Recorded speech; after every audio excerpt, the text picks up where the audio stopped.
Ya. Dalam pembagian ini para ahli sudah melihat, jadi semua logam, adik-adik tahu keras toh. Logam itu keras. Beda dengan bukan logam. Bukan logam tidak keras sama dengan logam. Besi toh keras. Kecuali besi cair toh. Tapi kalau sudah dingin jadi keras. Nah, umumnya adik-adik logam itu umumnya ya, jadi ada juga yang tidak. Umumnya logam itu dapat menghantar arus listrik. Dapat menghantar arus listrik. Jadi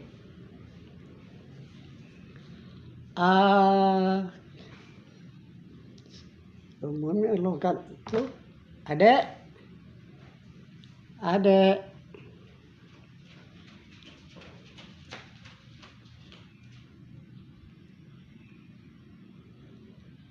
dapat menghantar arus listrik. Jadi beda dengan bukan logam. Ya. Jadi kalau bukan logam tidak dapat menghantar arus listrik. Kenapa dikatakan umumnya logam? Sebab ada logam yang tidak menghantar arus listrik. Misalnya, adik-adik tahu apa? Timah, ya tidak menghantar arus listrik. Aluminium tidak.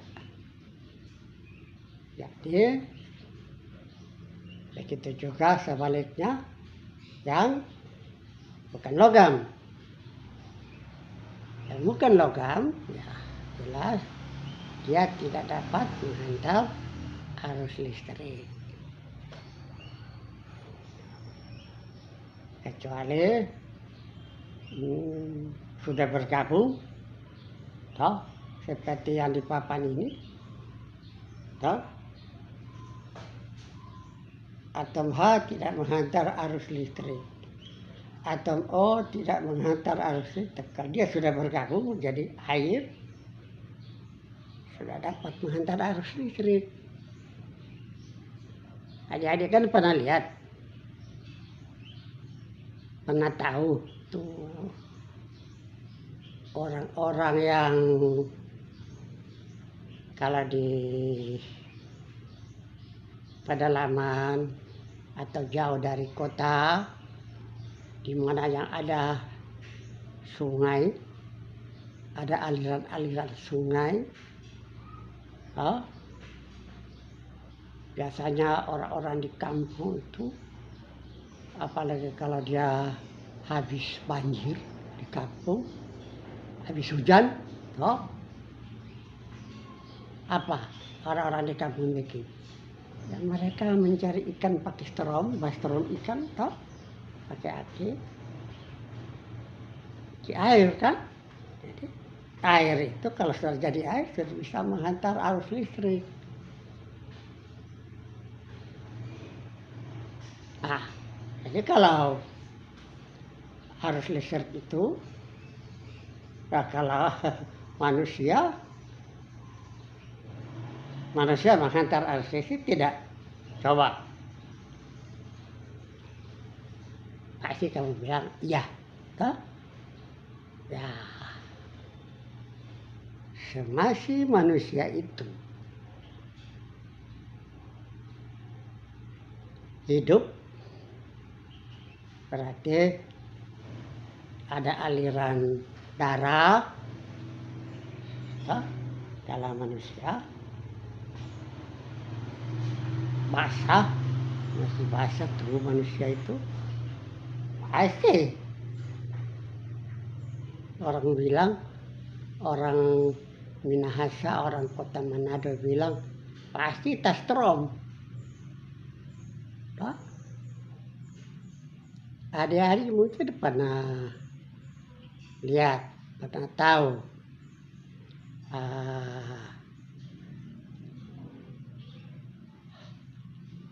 Kalau musim hujan, tiba-tiba ada kabel lewat di pohon. Toh, kabel lewat di pohon. Masuk di pohon-pohon kan banyak sekarang di jalan-jalan kabel listrik itu di dalam, masuk di tengah-tengah cabang-cabang pohon. Itu kalau ada kabelnya terkupas, lantas dia kena pohon,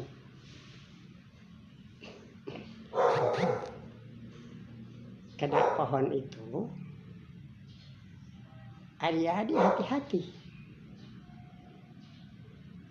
Adik, jangan dekat di pohon,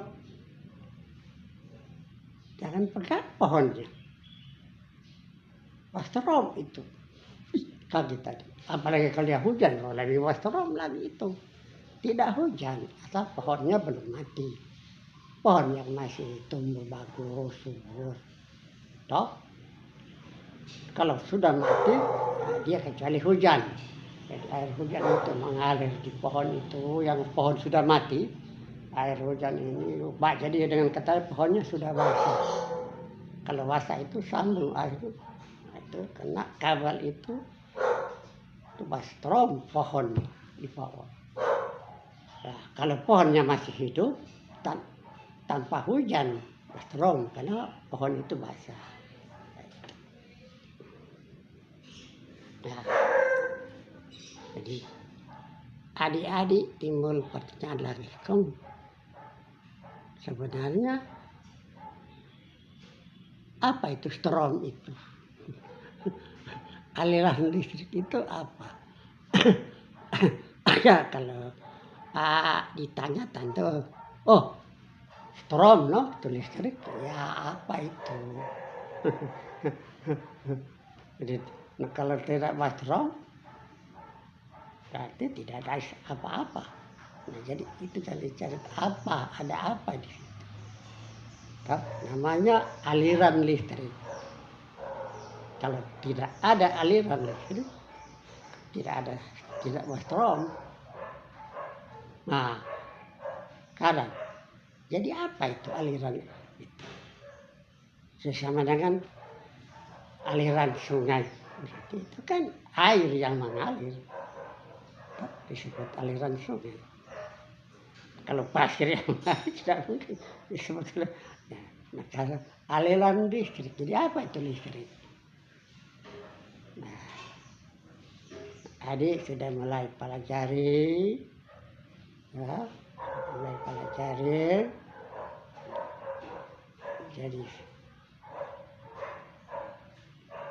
aliran listrik itu adalah elektron yang mengalir, jalan terus, elektron yang mengalir.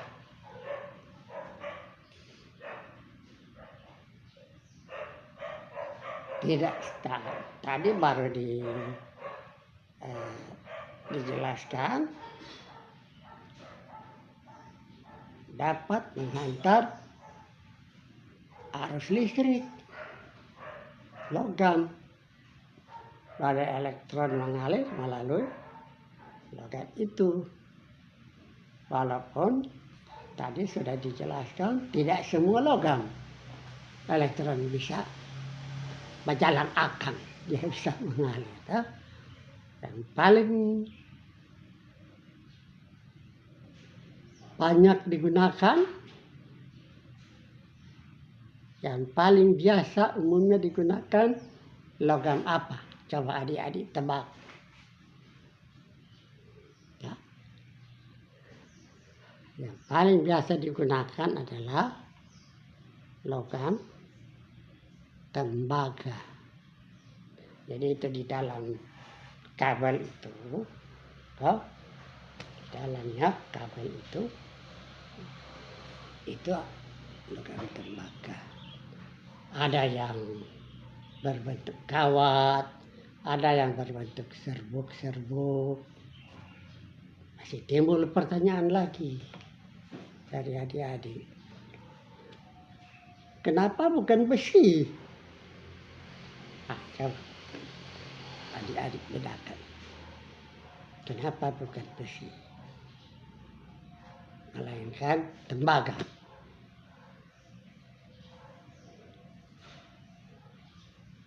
Hal ini banyak sebabnya. Ya. Tembaga itu sangat sulit menangkap elektron, apalagi melepas. Jadi orang Manado bilang nyandak bakarat, sangat sulit sekali bakarat. Jadi memang awet terus untuk tembaga. Kalau besi yang mau pakai sangat mudah berkarat. Lihat aja itu. Ambil besi, ya, paku saja. Beli baru, doh. Kamu taruh di halaman rumah, taruh di tempat bagus. Jangan hujan ya, supaya ada bukti. Taruh saja begitu kena embun malam. Ya, kamu lihat paginya di paku itu sudah ada bintik-bintik kecil. Lama-lama bintik itu besok bertambah lagi. Lusa bertambah lagi. Lama-lama itu paku dia mengkilap waktu dibeli. Sudah tutup bintik-bintik karat tadi. Satu waktu seluruh paku orang bilang penuh dengan karat besi. Nah, satu waktu lama-lama habis tuh besi. Jadi satu saat yang terbilang karat besi. Nah, jadi itu makanya tidak dipakai itu. Harganya juga beda. Orang bilang mahal. Ya, Pak, lihat kok. Tembaga itu lebih mahal dari besi. Kalau di toko besi mau beli tembaga, hitung meter mahal. Kecil mahal. Jadi istilah besi lebih mahal, ya tidak. Kedua, besi sangat sulit kasih dilengkungkan, dibengkokkan, sulit tak? Tembaga paling mudah tapi susah patah. Tembaga susah patah. Kalau besi gampang patah. Nah, itu salah satu penyebab kenapa yang digunakan tembaga untuk aliran listrik. Jadi adik-adik sudah tahu hari ini logam mudah menghantar aliran listrik walaupun tidak semua logam. Kalau non logam ya semua tidak menghantar arus listrik. Bukan logam, non logam. Ya, itu beberapa sifat dari logam. Kemudian titik logam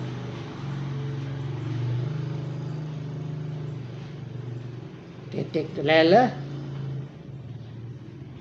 lebih keras, lebih tinggi, ya, lebih tinggi. Titik didih, titik leleh lebih tinggi. Jadi itu ada beberapa sifat dari logam dalam susunan berkala ini. Dan unsur logam sampai saat ini ya, sampai saat ini unsur logam itu lebih banyak dari unsur bukan logam. Ya. Nah, posisi logam di dalam susunan berkala tabel, ya, dalam tabel ini logam itu di sebelah kiri posisinya, bukan logam sebelah kanan. Tidak juga dibagi dua separuh. Ya. Jadi hanya beberapa golongan di kiri logam, kanan juga begitu. Itu susunan berkala, ya.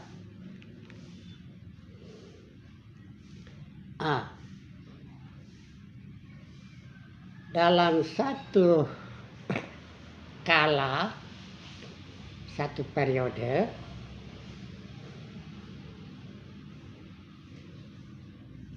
dari kiri ke kanan, ya.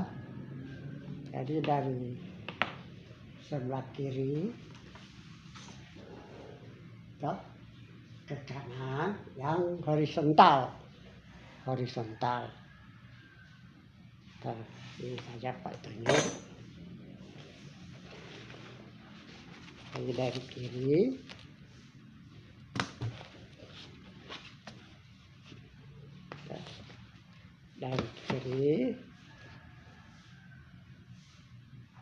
dari kiri di depan kami melihat ini, kalau dari sini Papa dari kanan.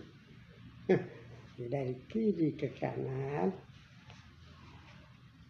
Jadi ada 7 toh, ada 7 periodik. Periodenya ada 7. 1, 2, 3, 4. Itu sifat logam makin berkurang. Toh? Makin berkurang, menurun. Sifat logam menurun. Sifat logamnya menurun dari kiri ke kanan. Itu di dalam susunan berkala. Sedangkan dari dalam satu golongan, toh, dalam satu golongan dari atas ke bawah,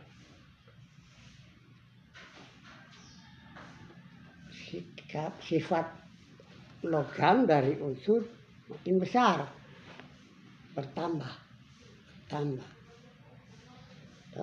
Tentu begitu juga. Ya, sebelah kanan bukan logam, ya tidak ada sifat logam toh, tidak perlu.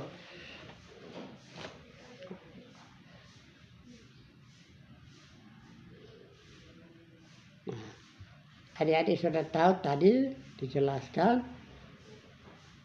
logam dan bukan logam.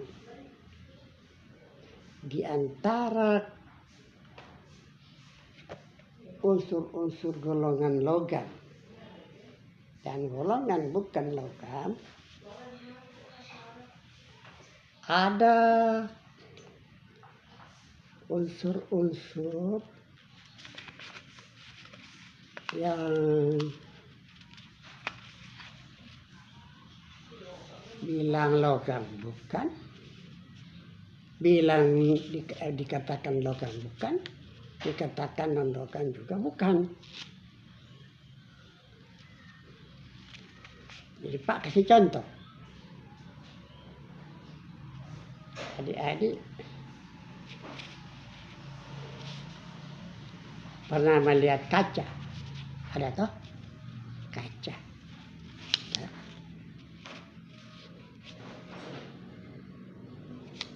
Kaca itu kan bukan unsur. Itu sudah gabungan dari zat-zat. Paling banyak itu di mana? Di laut, pasir laut itu yang ada berkilat-berkilat itu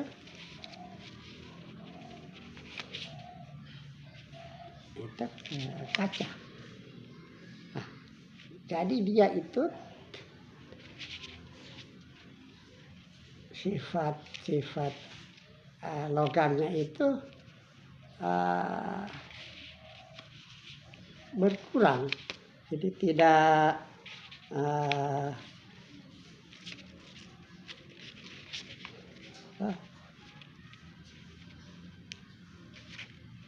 semua. Ya kalau bilang salah satu sifat keras, kaca juga keras. Toh? Nah, ada itu kendaraan anti peluru, bayangkan saja, tidak keras itu, keras. Nah, tapi yang dibahas sifat dia tidak menghantar arus listrik, walaupun dia keras. Jadi itu bedanya. Nah, unsur-unsur itu disebut dengan unsur, boleh dikatakan semi logam lah kalau dia bersifat logam. Yang dikatakan metaloid itu, metal itu logam. Jadi metaloid itu semi logam, metaloid. Jadi di antara logam dan bukan logam. Itu yang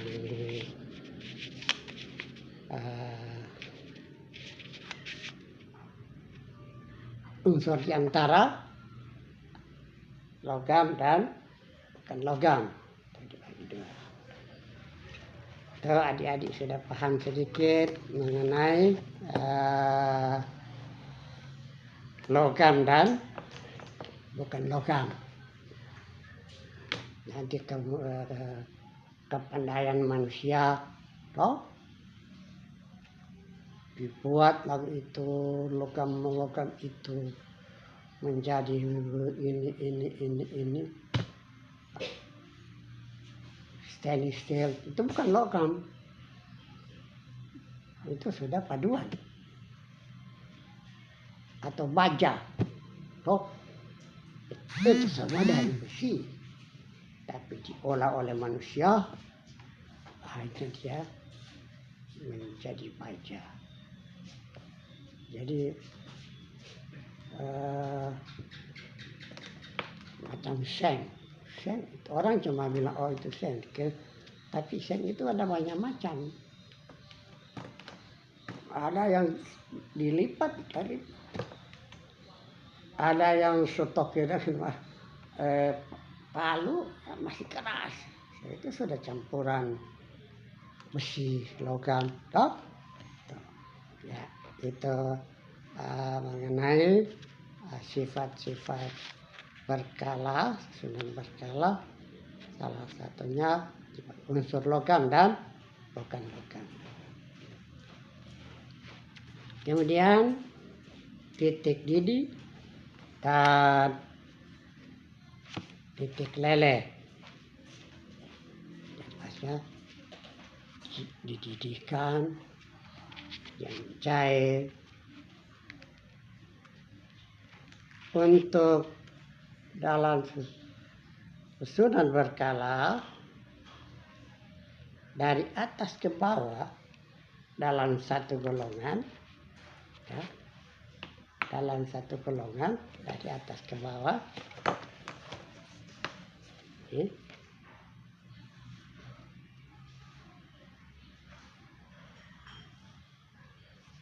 Itu titik didihnya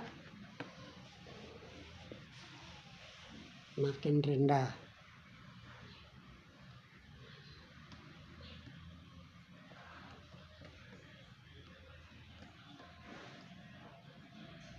titik didih dan titik lele makin rendah. Itu dalam satu golongan dari atas ke bawah, titik didih dan titik lele makin rendah.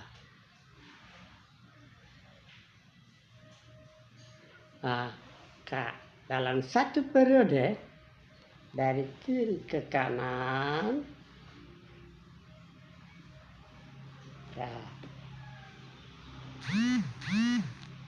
titik lele naik, naik. Titik didih, titik lele naik.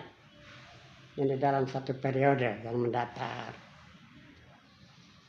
Periode itu ada 7 kan? Jadi 1, 2, 3, 4, 5, 6, 7. Titik didih dan titik lele dari kiri ke kanan itu naik sampai dengan golongan 4A. Ada itu golongan 4A. 4A.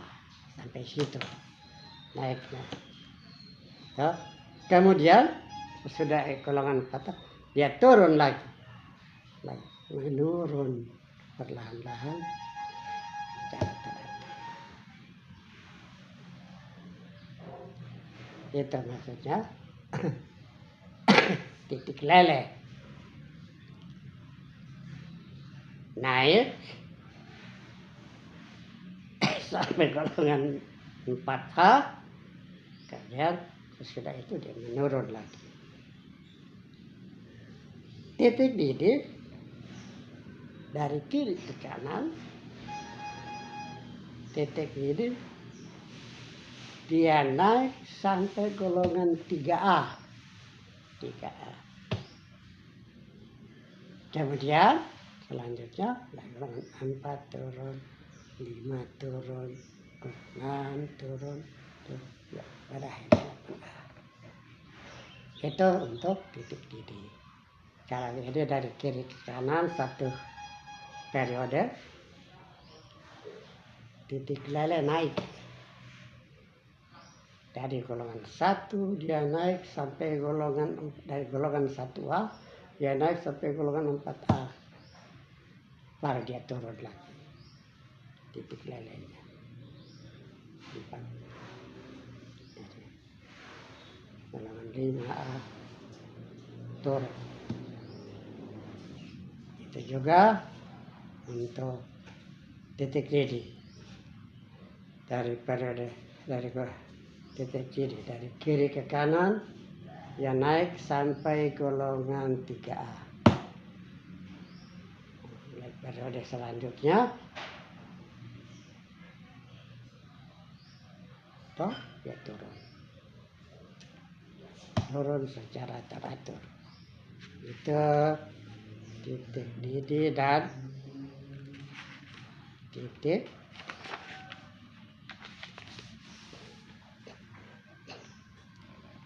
kemudian jari-jari atom. Jari-jari atom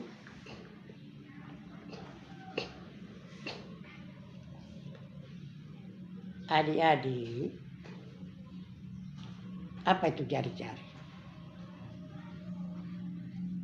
Ada yang tahu? Jadi kalau di lingkaran ada jari-jari itu, atau motor rodanya, ban motor bolanya itu ada kan terali.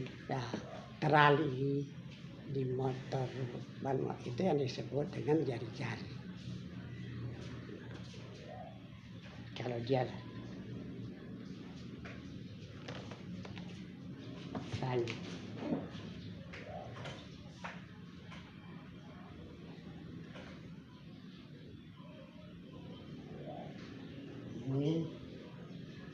ini kan ini terali.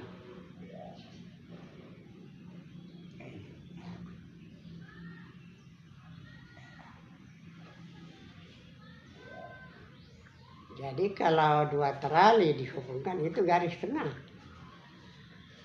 Nah, jadi jari-jari itu jarak dari apa? Jarak dari velg motor datang di as ban. Itu jari-jari. Kalau di bola roda begitu kok, kepala kami sebebas lingkaran roda. Di dalam atom jari-jari itu jarak dari inti atom itu tengah sampai pada elektron terluar. Nah, ini kan ini. Ya. Jadi masih ingat ada berapa lintasan? Nah, mulai dari K, L, M, N, O, jadi tergantung elektronnya. Jari-jari itu jarak inti sampai pada elektron terakhirnya. Elektron terakhir. Kalau halnya di sini, ini jari-jari. Di sini, ini jari-jari. Kalau di sini elektronnya, ini jari-jari. Jadi terakhir elektronnya ini jari-jari. Jarak inti sampai dengan lintasan pada elektron terakhir. Jarak inti sampai dengan kulit terluarnya. Lintasan itu kulit. Bisa adik-adik bisa mengerti mengenai jari-jari? Tolong Pak minum dulu.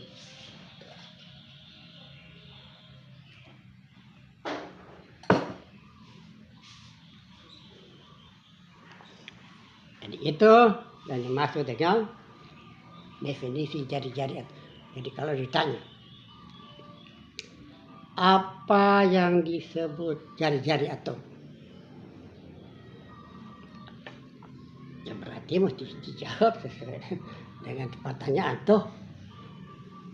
Jangan dikasih tunjukkan ini Pak jari-jari. Itu bukan jari-jari atom, jari-jari tangan. Atom. Jari-jari atom ialah jarak dari inti atom sampai dengan elektron pada lintasan terakhir atau pada kulit terakhir. Itu jari-jari atom.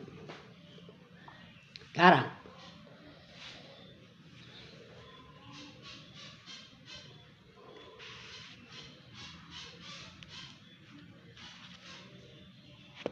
dalam susunan berkala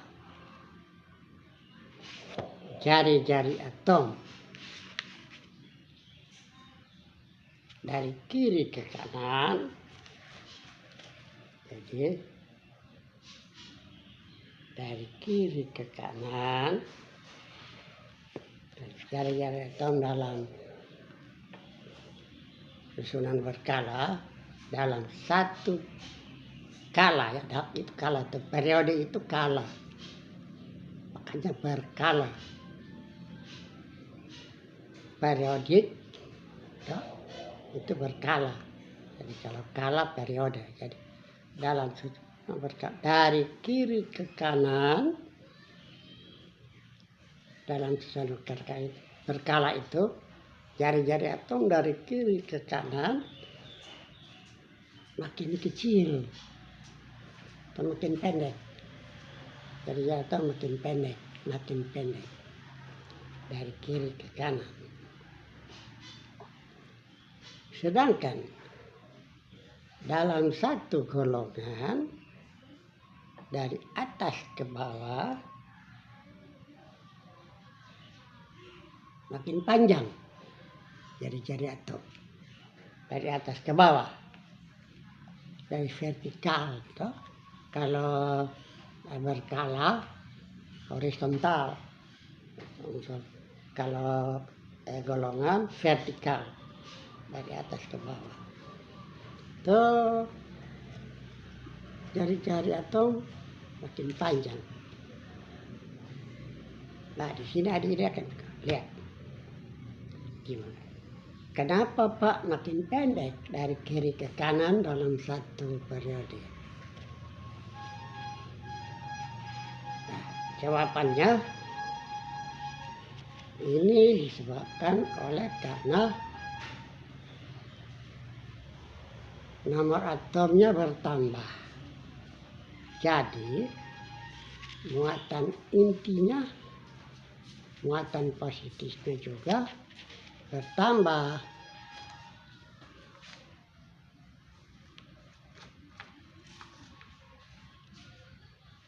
Jadi itu nomor atomnya bertambah, muatan intinya bertambah, sehingga itu elektron terluar, ya. Jadi misalnya begini, inti positif, ya.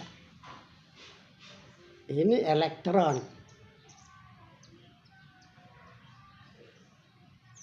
Jadi kalau golongan pertama, toh, nomor atomnya dari periode 1, misalnya dia ada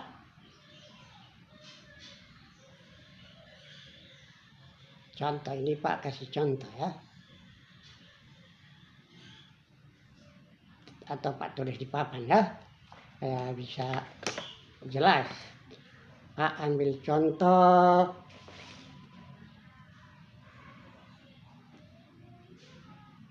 dua unsur dari kiri ke kanan, ya. Ambil contoh dua unsur dari kiri ke kanan.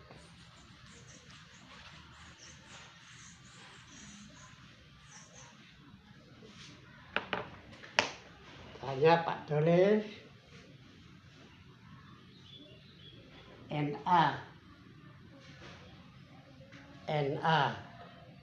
Na itu nomor atomnya 11.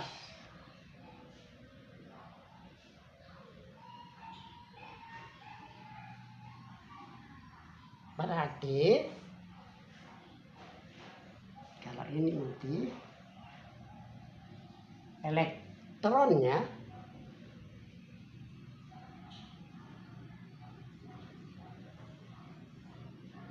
ini di sini ya, K L M. Elektronnya kalau 11, 2, 8, 1. Ini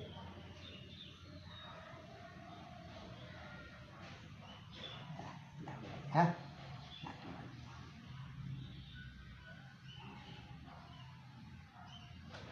Ya. Ini kulit K.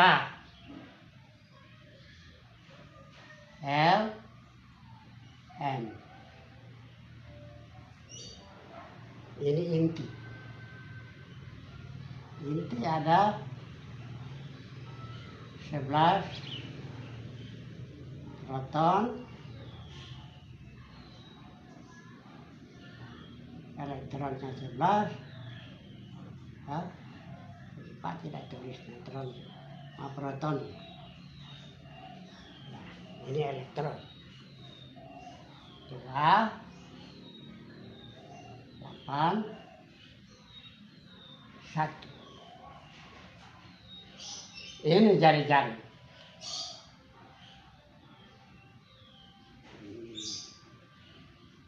Sama panjang semua.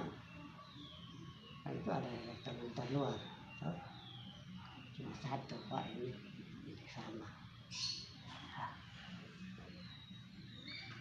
Dalam satu periode di sebelah kanan, jadi kalau ditaruh sama kamu, sebelah kanan dari Na, Mg.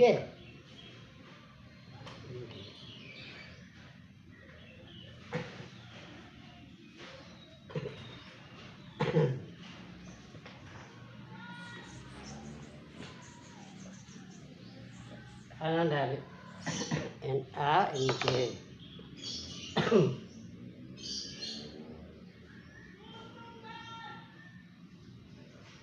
Mg itu nomor atomnya 12. Ya berurut toh. 12, 13. Elektronnya sama K, L, N 2, 8, 12. Sekarang inti.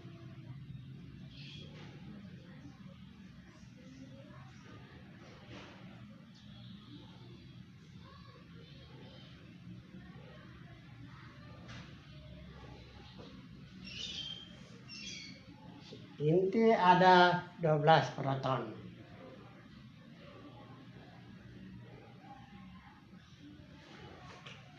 Inti ada 12 proton.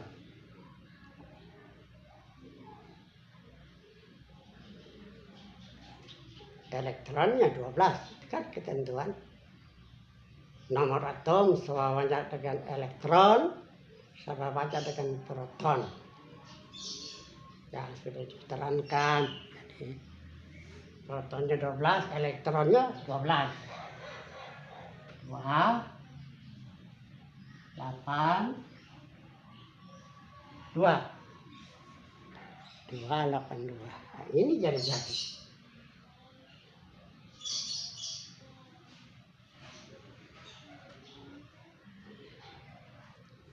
Timbul pertanyaan, kenapa lebih pendek? Dia lebih pendek karena yang menarik elektronnya positif toh. Ini sini. Ini positif 11. Elektronnya ini dia tarik. Ini positifnya 12. Ini elektron dia tarik. Jadi nomor atom yang menentukan panjang pendeknya jari-jari atom dalam satu periode. Ulangi. Panjang pendeknya jari-jari ditentukan oleh nomor atom. Makin besar nomor atom, makin pendek jari-jari atomnya. Karena muatan positif, nomor atomnya positifnya bertambah. Di sebelah dari Mg 13 Al. Lebih pendek lagi dia, karena kulitnya sama.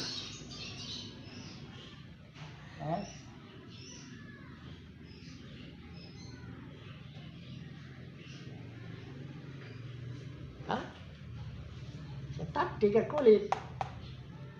Yang berubah cuma muatan inti. Kulitnya kalau periode 3, semua itu unsur di periode 3 kulit. Kebetulan Na, Mg, Al periode 3. Makanya kulitnya cuma 3.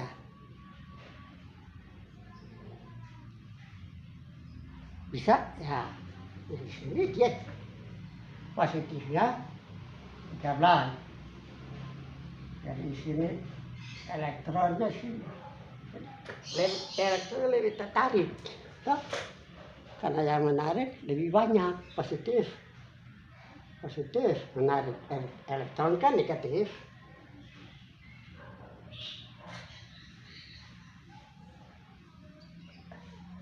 Ya. Jadi makin tinggi nomor atomnya, satu periode ya, dari kiri satu jalur dari kiri ke kanan yang horizontal, toh awas jangan vertikal, lain lagi. Jadi dalam satu periode yang menentukan panjang pendeknya jari-jari adalah nomor atom. Karena nomor atomnya bertambah, positifnya bertambah. Makin banyak positifnya, makin kuat ya tas. Adik-adik, misalnya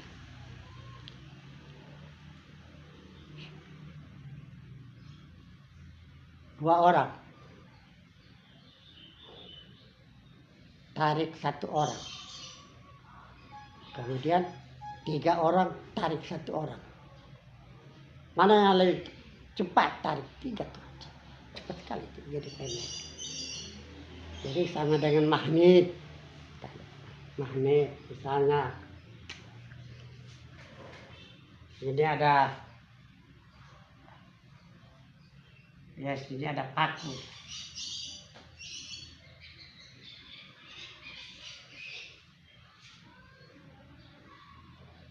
Kalau sini ada magnet, dipindah. Ini paku.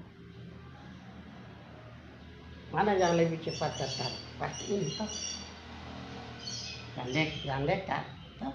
Ini panjang kuat. Setengah susah tarik, berat. Itu perbedaannya. Jadi sampai hari ini cukup dulu mengenai penjelasan sifat-sifat berkala.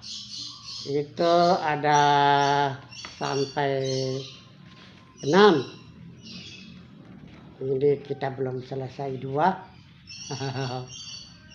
Masih 1 lagi. Jadi adik-adik baca-baca di buku cetak sifat-sifat keperiodikan, atau boleh juga kalau ada buku yang sudah ditulis sifat-sifat susunan berkala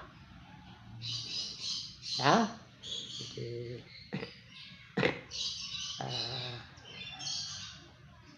itu kita akhiri di sini dulu. Nanti Pak lanjutkan sifat-sifat ini penjelasannya minggu depan. Adik baca yang mengenai sifat-sifat keperiodikan itu masih di bab 2 di buku cetak. Terakhir dulu latihan 26. Ini masih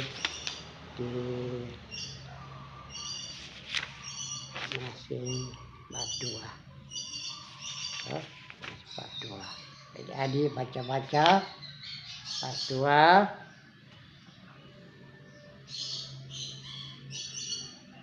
Dan adik boleh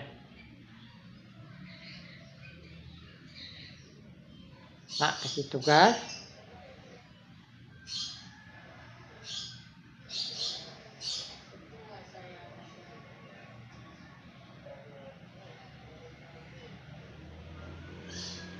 Latihan 27.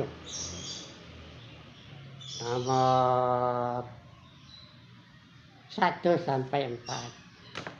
Itu sudah bisa dijawab itu. dengan penjelasan 2 tadi. Jadi latihan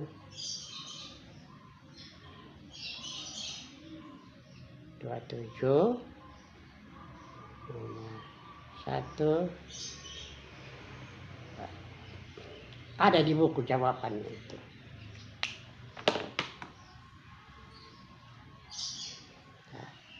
Kami itu tabel yang ada beli di Gramedia, kamu lihat itu.